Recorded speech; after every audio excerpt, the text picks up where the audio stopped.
দালালকে দালাল বলবো না, ঘুষখোরকে ঘুষখোর বলবো না, চোরকে চোর বলবো না। মুসলমানের ছেলে, রাজশক্তি তৈরি করো, রাজশক্তি। বারবার বলে যাচ্ছি, রাজশক্তি করো। দেখছো না পূর্ব মেদিনীপুরের একজন কমনাল ভূত চিল্লাচ্ছে? দেখছেন না? দেখছেন না? কিছুদিন আগে সব সেকুলার ভূতদের সঙ্গে সেকুলার হয়েছিল, এখন রাতারাতি সব ভাগ করে নিচ্ছে। তুই ওইদিকে চল যা, তুই এইদিকে চল যা, সব মিলেমিশে কাজ কর। তুই ওখানে চিল্লাবি, আমি এখানে চিল্লাবো। আমি সেকুলার সেজে মুসলমানকে ধরে রাখবো, আর তুই কমনাল সেজে চিল্লাবি। দেখছেন না? দেখেন নে? তা আমি আমার কমকে বলে যাচ্ছি, মুসলমানের ঘরের ছেলে, ছেলেদেরকে পলিটিক্যাল সায়েন্স পড়াও, একদিকে উকিল বানাও, জজ বানাও, ডিএম বানাও, আইপিএস অফিসার বানাও, আর কিছু কিছু ছেলেদের ঘরে ভালো ভালো রাজনীতির নেতা বানাও, লিডার বানাও, লিডার। যদি মানতে মন যাই মানো, না হয় বুঝতে পারবে আগামী দিন আরো কত বিপদে পড়ো। আবার এ কথা বললে একদল মুনাফিক বক্তা, মুনাফিক পীর সাহেব, মুনাফিক মৌলানা, মুনাফিক রাজনীতির নেতা যারা কাফেরদের পা চাটে, এই আছেন না নাই? তারা দেখবেন আমার পিছনে ঘেউ ঘেউ করে। এ দেখেছেন কখনো? হ্যাঁ, ঘেউ ঘেউ করে। কেন? ও কোন সব সুরাতে সকলে মুসলমান, ভেতরে সব বেঈমান হয়ে বসে আছে, ভেতরে সব ভাড়াটিয়া, দালাল। খুব সাবধান। রোজা রেখে রোজার মাসে বলে যাচ্ছি, রোজা রেখে রোজার মাসে বলে যাচ্ছি, খুব সাবধান হন। মানুষ চিনতে শেখেন, নাই বিপদ হয়ে যাবে। আখরি জামানা, বিপদ হয়ে যাবে। আল্লাহ হিফাজত করেন, কোন আল্লাহুম্মা আমিন। আরে ক্যানিং এর লোকেরা, তোরা আমাকে দাওয়াত কম করিস কেন? ক্যানিং এর লোক আমাকে দাওয়াত করতে চাই না কেন? কি সমস্যা? ঘর ভেঙে দেবে, কেস দেবে? আরে তোদের ঘরগুলো তো এমনি ভাঙা ঘর, তা ভাঙুক না, কেস দেবে। 2-4 মাস ঘুরে আসবি তো কি হয়েছে? একবার ঘুরে আসলে তুই আরো শক্তিশালী হয়ে যাবি। আমার মোস্তফা ঘুরে এসছে, ও এখন চাঙ্গা হয়ে গেছে। কথা বুঝে আসছে না? না, কোনো চিন্তা করবি নি। ইউসুফ আলাইহিস সালামের সুন্নাত হলো হকের পক্ষে দাঁড়িয়ে জেল খাটা, হকের পক্ষে দাঁড়িয়ে। দেখছিস নি আমার ছোট ভাই নওশাদটা কত জোর ধরেছে? এখন জেল খেটে আরো পিক আপ বেড়ে গেছে।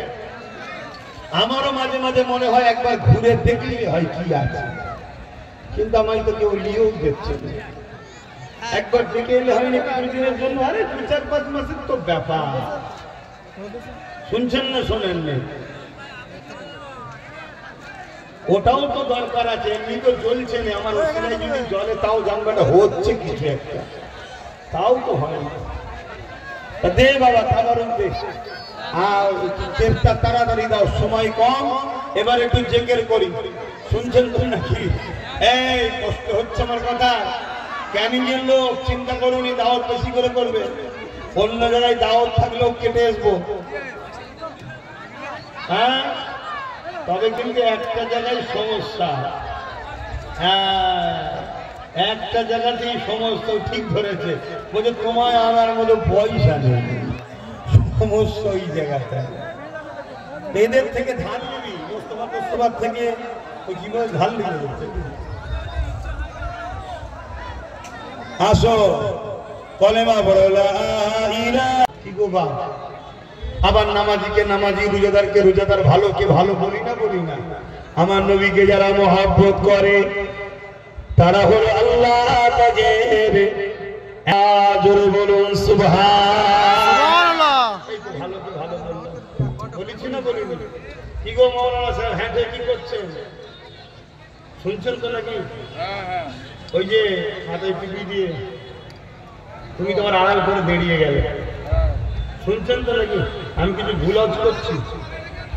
এরপরেও যদি কারো কষ্ট হয়, কি করি বাবা, বলতে তো হবে। হ্যাঁ, নাই আমাদের ছেলেরা আজকে খেলা মেলা নাচ গানেতেই সব ব্যস্ত হয়ে যায়। হ্যাঁ, আমাদের ছেলেরা খারাপ দিকে চলে যাচ্ছে। দিনকে দিন আমাদেরকে গরিব বানানো হচ্ছে, আর গরিব বানিয়েই বলছে বিনা লোনের সুদ দেওয়া হয়, কি বলে, বিনা ইন্টারেস্টে টাকা ধার দেওয়া হবে। বন্ধন, বন্ধন না কি বলে, সমিতি করছো না? তাহলে বলো আমাদেরকে বেঈমান বানানো হচ্ছে না? হয়নি? হ্যাঁ, তাহলে বোঝাবো না? ওয়াজ করতে হবে না? কিন্তু করতে গেলে টাইম লাগবে। তো যাক, সংক্ষেপ করছি, পরিস্থিতি খুবই খারাপ। আজকে ইসালে সব আনন্দের মধ্যে দিয়েও কাটলো, কিন্তু এই মুরব্বী বাপের ভিডিওটা দেখে মনটা বড় দুঃখ হলো যে হাই রে, ট্রেনে একটা লোক ছিল না কিছু বলা, উপরন্ত একজন অমুসলিম বোনকেই তিনি নাকি ডাক্তারখানায় নিয়ে যাচ্ছিলেন।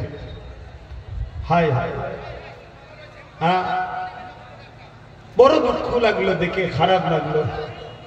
কোন জায়গায় আস্তে আস্তে যাচ্ছে, উত্তরপ্রদেশের মতো আমার বাংলাও আস্তে আস্তে ধ্বংসের দিকে চলে যাচ্ছে, গুজরাটের মতো আমার বাংলা আস্তে আস্তে ধ্বংসে চলে যাচ্ছে।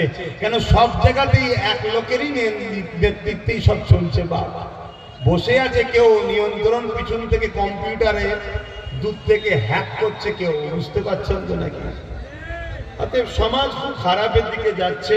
আসো ছেলেদেরকে পড়াশোনা করাও, কেন পড়াশোনা করলেই এ জায়গা থেকে উদ্ধার হওয়া যাবে, মূর্খ হলে এই জায়গা থেকে উদ্ধার হওয়া সম্ভব নয়।